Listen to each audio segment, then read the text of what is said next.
What's going on, everybody? Welcome back to CM Aviation. Hope you all have a fantastic day today, and today I have a very exciting model review for you all. Today we're going to be taking a look at the JC Wings 1:400 scale Air New Zealand Boeing 777-300ER with the flaps down all black livery. I've been dreaming of getting this Air New Zealand aircraft for a long time. There's only, about 12 aircraft, that you watch as a, even a kid with model airport updates, and you're just like, that one is cool. This was one of those, and it was really awesome to see it get released several times over the years. And obviously in 2022 is really when I picked up on my international collecting, and this is just one of those fantasy aircraft for a long time. And I was in Singapore, and it was there in the model store, and they had several flaps down with a huge discount. I went to go get the flaps up. I was insisted to get the flaps down, save money from the owners. That was perfectly fine. So that's exactly what we have here with the Air New Zealand Boeing 777-300ER. So with that being said, we're not going to waste any further time and go ahead and get started with this aircraft. So here's the Boeing 777-300ER here on the top left. You got the Air New Zealand billboard titles and the logo. I really like how JC Wings puts just the front profile here on their boxes. I think it's really cool. It really enhances the look. So here's that aircraft here. You got the Boeing licensing here. It's a 1:400 scale die-cast aircraft, of course. You got the flaps up and down markings, so of course we got flaps down marked here. Now again, was going to get flaps up, but I was insistent to get flaps down, and it was like a $20 savings. Typically, for aircraft that is I can't even talk today. For aircraft special like this, I typically like to get the normal configuration. Anyway, specifications are all here. You got it all in meters, so pretty cool. But again, JC Wings, not much branding due to obviously the copyright and whatnot on this particular aircraft. Some of the boxes they'll go all out. Other airlines, particularly ones that are more copyright sensitive, Qantas and Air New Zealand are a couple good examples. Cathay Pacific's another one.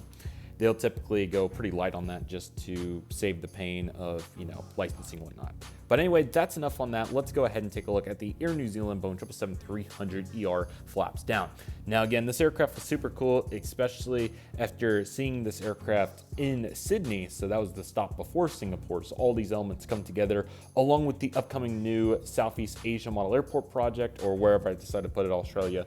This aircraft will be a huge asset. It's not unrealistic to see these flying to some of these smaller airports because obviously there's so much volume and it's a very popular place to go, New Zealand. So with that being said, I'm really excited to take a look at this, and I hope all of you are excited for the analysis. So let's not waste any further time and go ahead and get on into it. So let's zoom in and get started. Let me go ahead and angle this up a little bit here for us. So here in the front, we got the cockpit windows, of course. Pretty good detail on this. Overall, I think they do a nice job here with the nose cones. And the cockpit window profile also solid, so no major complaints there or discrepancies. Here's the nose landing gear. It also looks solid. Now again, the height is taller, but again, imagine this coming into land. So this is not unrealistic to see the bogey. Obviously, it's not pressured in, so of course it's going to be taller by default. So personally, this is fine, but of course you're going to have the option to put it on the ground if you want to. Now you do have some additional details. You got the registration prefix here on the nose landing gear door, and then you got the L1 door right here looking sharp with the lever and the various windows and pieces and whatnot, so that's looking sharp. Got the Air New Zealand billboard titles looking really strong. Overall, very sharp, and I think they did a good job there with the details and whatnot, so definitely happy to see that. Here's the Wi-Fi box up here, and you also got another antenna, so definitely great to see all those additional details. And you got some additional panel markings down here, all of which look very nice and did a good job there. And you got some front ones here with the pitot tubes and whatnot as well. So great to see those, and overall looking really strong. Now Air New Zealand, of course, by default is going to have some sort of first class product up here, but that's exactly what you're going to find. So very cool to get to think about the components of that and what all's outlined. Of course, Air New Zealand's also going to have a business class, so that will be featured up here as well. So there's your current seating options here ahead of the GE90 engines, which is where we'll head to next. As you can tell, they're beautiful. A little bit of detail with the panel and obviously the hazard line and whatnot. You also have a pretty good profile there for the exhaust, so looking sharp with that. Let's take a better look here at the cowling and the fan blades. You can see very nicely detailed, really sharp. You also got the spinner piece looking strong there, so no spinning aspect. I believe Aviation 400 did do an Air New Zealand 777-300. At that time, I passed on it, so of course, I don't have the enhanced mold, but if I did have that one, it would have the 3D beacons, a really cool profile for the engines as well. So there's a couple of features that Aviation 400 does does a spectacular job on. So definitely hopefully get more of those aircraft in the future. Here is the wing profile. We actually have really good slats to look at this time, which is a huge perk of the flaps down aircraft. Is not only is it flaps, but you also get the slats. So you can see the extension here, so you really get a good view of that there. So trying to get some good light on it there so you can see it pretty good. So you can see where it extends, and they do a really good job on the detail here. This is the same mold as the Gemini, by the way, and we don't have another, I think I have the American flaps down 333. No, it might be the 789. One of those, but regardless, you can see how that kind of looks here. Definitely noticeable right here, and then definitely here at the end. So those are where you're gonna get the most out of the slats. But yeah, definitely look at it over the wing as well and see the difference. It's pretty cool, and if you've flown ahead of a wide body aircraft, you can kind of start to see the similarities there, so that's really cool. The wingtip there also looks really sharp, so definitely nice to see that. And you got the speed brakes back here. Before taking a look at the flaps down profile, it seems like they're really far down. That must be the farthest configuration down they can go. So that's kind of what I'm seeing there, but still looking really sharp nevertheless. So definitely happy to see that. So again, L3 door right there, you get into some premium economy and economy plus offerings before you get to obviously back here, silicon strung right there as well. And all these pieces come together nicely. Now, unfortunately, mine does have a paint scratch right there. I looked at the model and inspected them all before I left, and I didn't notice this, but obviously I was mainly looking for antennas. That was my big eye there. So by default missed that, but that's all right. I think it adds some cool detail, to be honest. And every aircraft in real life is probably gonna have some sort of discrepancy. I'm not a perfectionist. I know there are collectors that are, and I respect those collectors very much.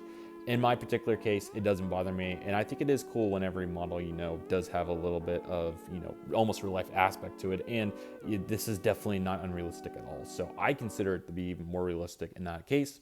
A couple more panel details down here, so looking sharp there. There's the L4 door and a couple more pieces for inspections and whatnot, so that's cool. You got the stubby box right there, looks pretty sharp as well. You got two antennas, one at an angle and then the stubby one, so cool to see those as well. And then you get the really cool piece back here where you have that beautiful icon. I think it looks really nice. Kind of got that leaf design going on there, so it looks pretty sharp. You got hollow on the top, and then on the bottom you got filled in. So looking very sharp on that, and no doubt a really nice aspect of this particular aircraft. You got the L5 door here, rest of its economy, of course, and you get the registration of Zulu Kilo Oscar Kilo Oscar. So very nice to see that right there, and overall looking very sharp.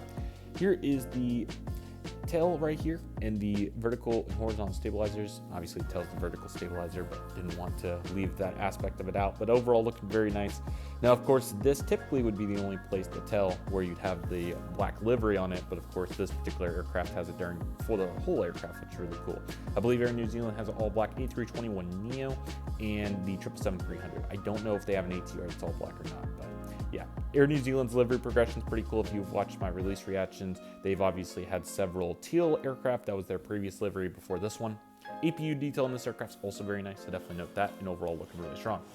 Let's take a look at the right profile. And before we lose our light, as you can see, pretty similar. You just got the cargo doors and one here in the back, and here's another perspective there on the flaps and slats, which are the big difference from this aircraft. So yeah, looking very strong. And it's really nice for the landings at Great Plains. I'm sure you've seen it in those already as well. Top of the aircraft looks very nice. The flaps look really cool. Huge shout to JC Wings on that emergency exit pad. That is really nice and definitely big.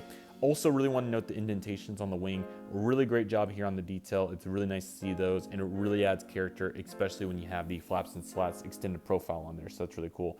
I would be eager to see if anybody takes on a speed brake deployed mold. I think that is not out of the question. Bottom of the aircraft is also very nice. You do have two antennas, two antennas right there, so you can see those outlined right there. A little deceiving there with the flaps down, but they are present. And then the stand holes there as well, along with the other applicable features. The slats and flaps down here look very nice, and all of it's really cool. And you also got the baggage door there that I forgot to mention as well. Engines look really nice from the bottom as well. So overall, this is a really nice aircraft. I certainly would highly recommend it if you can find one. They are kind of challenging, but they are really cool. And yeah, it's really awesome to continue to grow this international fleet. I was so happy to acquire several new international airlines during this haul, Air New Zealand being one, along with Garuda Indonesia being another big one that I was really excited about. And then of course I also got some new airlines that are narrow bodies, like the Scoot A320. That's a really good example. I also got the Fiji 737 MAX 8. That's another new one. Ryanair 737. That's really cool too. And the, I believe it's the Baltic, or however it's said, or Baltic I think it's Beltic maybe, Max 8 from Malaysia, so really happy with all those. And yeah, we'll definitely set up for a really cool new airport. So now we'll have airports in multiple areas of the world, so it's definitely going to be more comprehensive. We now have, obviously, Great Plains in the United States. In United Kingdom, we have New Forest, and then the new airport, again, to be determined. I have a couple ideas. I just need to get those ironed out as we continue to move forward. But I hope all of you enjoyed this review today. This is a really cool one. Let me know what you want to see reviewed here in the future. I'm currently in the process of getting some model orders put together. Might just be a little bit behind due to filming constraints. I obviously have an internship right now, so I can only come home on the weekends, and limited weekends at that. So obviously what comes with that is limited filming ability. So getting it all lined up has been a little challenging, but I'm hopeful that it all gets ironed out so that we can get some really cool content coming up. But I've been super impressed with what 3D Design Deck's done. I'm really excited to review their products. We also have Jet Set Models. We have a new round coming in from them. Super excited about that. Also have some work to be done with Tarmac Designs, and also I wanted to get some GSC from Tiny Tugs Designs, I believe it is. So very excited about that. And obviously all the model manufacturers have been doing good work. If you're curious regarding the release reactions, there's been so much other content lately that I've decided I'll do a live stream for the next bulk round of big releases. So we'll do that, and then I'll decide later on what I want to do regarding release reactions, if I want to make them independent videos or live streams. We will be covering them. I do miss out on not getting to look at them more often, but with my current time schedule and optimizing the content for you all, and the upload schedule particularly, I have enough ability to be able to film the release reactions. It just works out better to continue accelerating the real life content if Sundays open. So we'll continue to move forward, but nevertheless, I hope all of you are excited for it regardless. And with that being said, that'll do for today's video, everybody. Thank you all so much for watching. I want to thank each and one of you for watching. My name is CM Aviation. Take it easy, everybody. Stay safe. Trust process. Do you love and love what you do. My name is CM Aviation. I want to thank you all so much for watching, and I'll see you all soon as CM Aviation is signing off.